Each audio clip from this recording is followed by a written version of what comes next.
Hai gengs, apa kabar?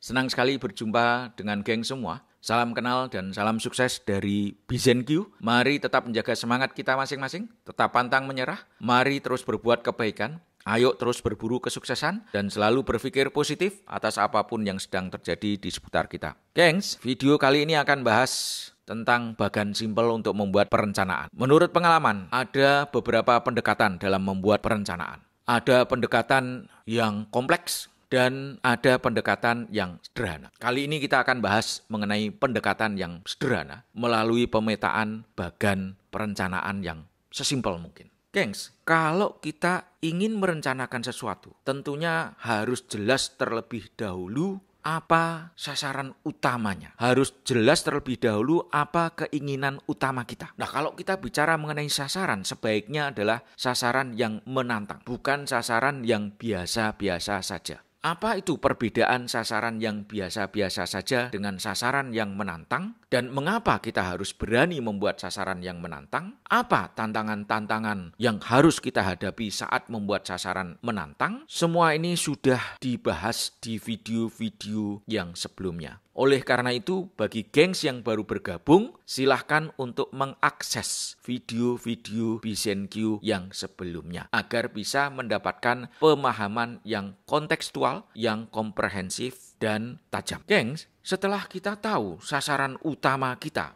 atau sasaran menantang kita, maka langkah berikutnya adalah membagi sasaran utama tadi menjadi beberapa sub-sasaran atau subgoal. Misalkan subgoal 1, berikutnya lagi subgoal yang kedua, berikutnya lagi misalkan adalah subgoal yang ketiga. Nah, jadi sasaran utama kita bagi menjadi beberapa sub-sasaran. Jumlahnya berapa? Boleh 2, boleh 3, boleh 4, boleh 5, dan seterusnya. Itu semua tergantung dari penilaian kita masing-masing yang disesuaikan tentunya dengan sasaran utama. Apa yang harus diperhatikan saat membuat sub-sasaran, saat membagi-bagi subgoal? Nah, beberapa hal yang harus diperhatikan. Subgoal itu bisa dalam bentuk wilayah geografis.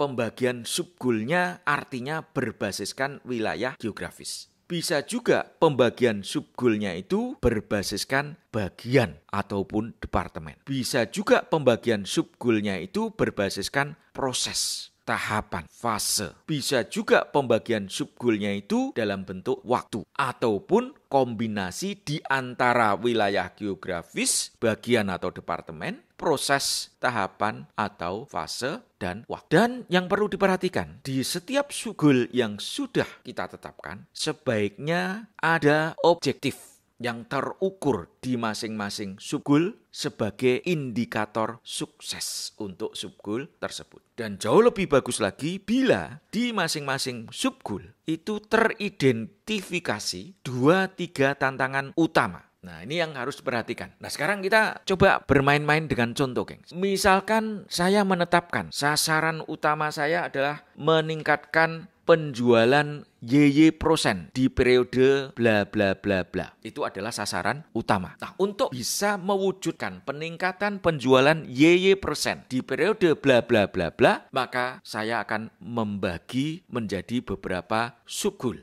Katakanlah saya membagi 3 subgoal. Dan 3 subgoalnya ini basisnya misalkan saya tetapkan adalah wilayah geografis. Konteks meningkatkan penjualan YY% di periode bla bla bla tadi adalah konteksnya wilayah nationwide, wilayah nasional Indonesia. Maka subgoal pertama, kalau saya bagi berbasiskan wilayah geografis, maka saya akan menyebutkan misalkan meningkatkan penjualan wilayah Jawa. Subgoal yang kedua, meningkatkan penjualan wilayah Pulau Sumatera. Subgoal ketiga, meningkatkan penjualan wilayah Kalimantan, Sulawesi. Nah, sekarang indikator sukses untuk subgoal di masing-masing yang tadi itu seperti apa? Nah, itu harus ditetapkan. Misalkan tadi subgoal 1 adalah meningkatkan penjualan di wilayah Jawa. Maka indikator sukses yang bisa ditaruh di situ adalah peningkatan penjualan katakanlah AA%. Itu untuk wilayah Jawa. Untuk wilayah subgoal yang kedua, wilayah Sumatera, sukses indikatornya adalah bila terjadi peningkatan BB%. Untuk subgoal ketiga, untuk wilayah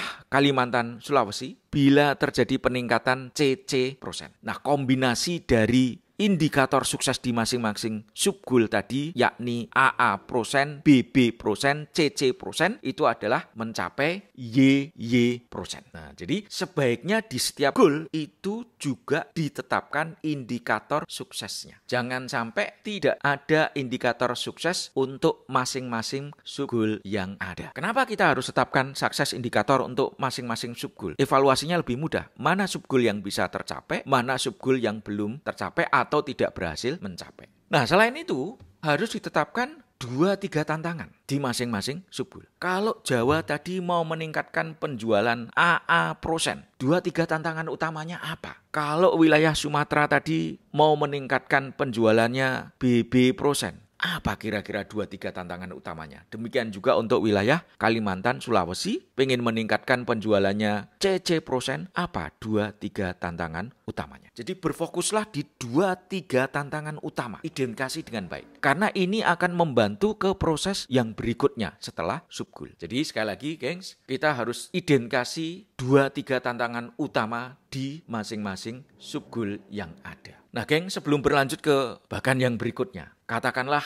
saya mau memberikan contoh tentang pembagian subgoal berbasiskan fase tahapan. Misalkan sasaran utama adalah membuat aplikasi XX di periode bla bla bla. Pembagian subgoalnya saya bagi menjadi misalkan subgoal pertama adalah pengumpulan data tentang target konsumen aplikasi tersebut. Subgoal yang kedua adalah pembuatan prototipe aplikasi. Dan subgoal yang ketiga adalah uji coba prototipe aplikasi. Subgoal keempatnya adalah launching aplikasi. Ataupun bisa juga disebut sosialisasi, promosi aplikasi tersebut. Dan subgoal yang kelima, evaluasi pasca launching atau disebut post-launching evaluation. Nah, gengs, selanjutnya setelah teridentifikasi 2-3 tantangan utama, maka yang berikutnya adalah memetakan aktivitas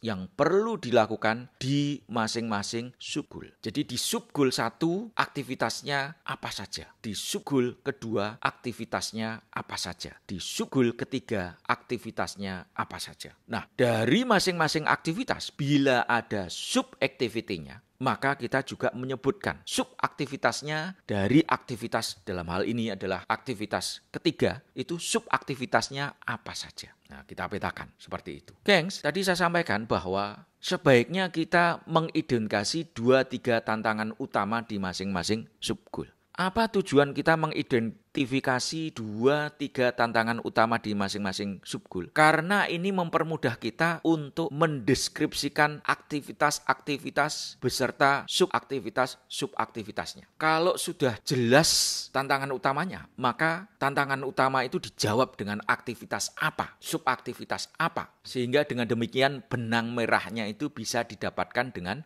baik. Dengan demikian bisa dikatakan bahwa aktivitas ataupun subaktivitas yang dikembangkan harus relevan dengan tantangan utama. Bahkan bisa dikatakan aktivitas ataupun subaktivitasnya adalah merupakan jawaban atas tantangan utama. Jadi sekali lagi, geng, jangan lupa untuk mengidentifikasi 2-3 tantangan utama. Selanjutnya 2-3 tantangan utama ini kira-kira dijawab dengan aktivitas dan subaktivitas seperti apa. Agar bisa mencapai indikator sukses di masing-masing subgoal, di mana indikator sukses di masing-masing subgoal itu berkontribusi untuk mencapai sasaran utama. Nah, gengs, kalau kita mengambil contoh sasaran utamanya adalah membuat aplikasi YY di periode bla bla bla. Subgoal pertamanya tadi adalah pengumpulan data. Katakanlah 2-3 tantangan utamanya sudah teridentifikasi bla bla bla bla. Maka aktivitasnya adalah 1. Mendesain tata cara pengumpulan data. Kedua, aktivitas kedua menetapkan sasaran untuk pengumpulan data. Menetapkan sasaran di sini yang dimaksudkan adalah sasaran responden. Dan aktivitas ketiganya misalkan adalah analisa kebutuhan responden via data yang sudah dikumpulkan. Nah, itu adalah 3 aktivitas. Nah, sekarang katakanlah aktivitasnya perlu diperinci menjadi subaktivitas, perlu didetailkan menjadi subaktivitas. Misalkan aktivitas pertama tadi adalah mendesain tata cara pengumpulan data. subaktivitasnya adalah misalkan menetapkan kriteria responden. Yang kedua, subaktivitasnya membuat kuis. Subaktivitas ketiga misalkan penyebaran kuis. Subaktivitas keempat misalkan pengumpulan kuis. Nah, ini adalah bagan simpel membuat perencanaan dimulai dengan memetakan sasaran utamanya, terus membagi-bagi sasaran utama menjadi sub-sasaran. Sub-sasarannya dibagi berbasiskan apakah wilayah geografis, apakah bagian departemen, apakah tahapan, fase, ataukah waktu dan kombinasinya. Selanjutnya harus diidentifikasi 2-3 tantangan utama yang dijawab dengan aktivitas dan subaktivitasnya. Nah, yang disebut perencanaan itu tampilannya seperti apa? Tampilannya adalah tentunya yakni berupa aktivitas dan subaktivitasnya. Oke gengs, sekian dulu video kali ini. Mari tetap menjaga semangat kita masing-masing, tetap pantang menyerah, mari terus berbuat kebaikan, ayo terus berburu kesuksesan dan selalu berpikir positif atas apapun yang terjadi di seputar kita, agar dari diri kita selalu terpancar energi positif dimanapun, kapanpun. Terima kasih, sampai ketemu di video berikutnya. Jangan lupa untuk subscribe, like, comment, and share.